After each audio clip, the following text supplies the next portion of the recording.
வடக்கு பக்கம் வந்து தலை வச்சு படுக்கக்கூடாது அப்படின்னு சொல்லுவாங்க.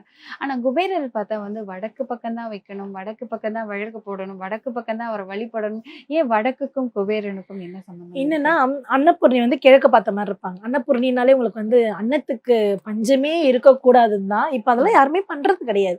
ஃபுல்லா அரிசியை நம்ம நிரப்பி வச்சுட்டு வாரத்துக்கு ஒரு முறை என்ன பண்ணலாம், அந்த அரிசியை வந்து வெளியே நம்ம வந்து காகம்லாம் சாப்பிட்ற மாதிரி வைக்கணும். இதுக்கு தான் அந்த அம்மாவை கிழக்க பார்த்த மாதிரியும் இவரை வந்து வடக்க பார்த்த மாதிரியும் வைக்கிறது. சிறப்பு. ஸோ இப்படி வைக்கும்போது என்ன ஆகும்னா அள்ளி பணங்கள் கிடைக்கும். நீங்க கேட்டீங்க பார்த்தீங்கன்னா, ஏன் வடக்கு வடக்கு சயின்ஸ் படி பார்த்தீங்கன்னா தலைவலி பிரச்சனை வரும், ஒற்றை தலைவலி பிரச்சனை வரும்.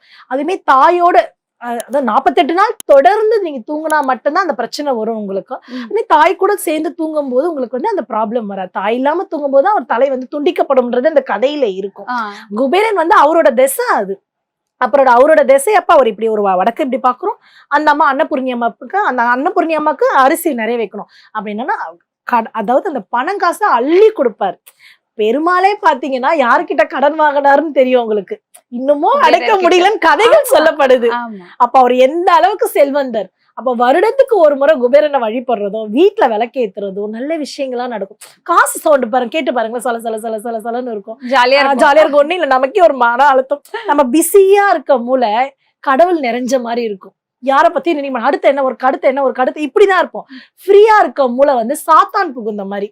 யாரை கெடுக்கலாம், யாரை திட்டலாம், யாரை பேசலாம், ஊர் ரொம்ப இப்படியே தான் இருப்பாங்க. பிஸியா இருக்கவங்க பேசக்கூட நீங்க அடுத்த வேலை அடுத்த வேலை அடுத்த வேலை பார்ப்பாங்க. திட்டுறவங்க யாரா இருந்தாலும் பாருங்க இப்படியாதான் இருப்பாங்க. அப்போ நமக்கு உதவி பண்ணலாம் கூட பரவாயில்லைங்க, நீங்க யாரும் உபதரம் பண்ணாம இருங்க. கண்டிப்பா. மனுஷனா பிறந்த ஒரு வீட்லயே வந்து நிறைய பிரச்சனைகள் இருக்கும். கெடுக்கணும்னு நினைக்காதீங்க. கொடுக்க முடியலாம் கூட பரவாயில்ல, அமைதியா விட்டுருங்க. அவங்க வாழ்க்கைய அவங்கவுங்க பார்ப்பாங்க. அப்ப நமக்கு நல்ல சந்தோஷம் தரக்கூடிய இடம் எதுனா கோவில் தாங்க.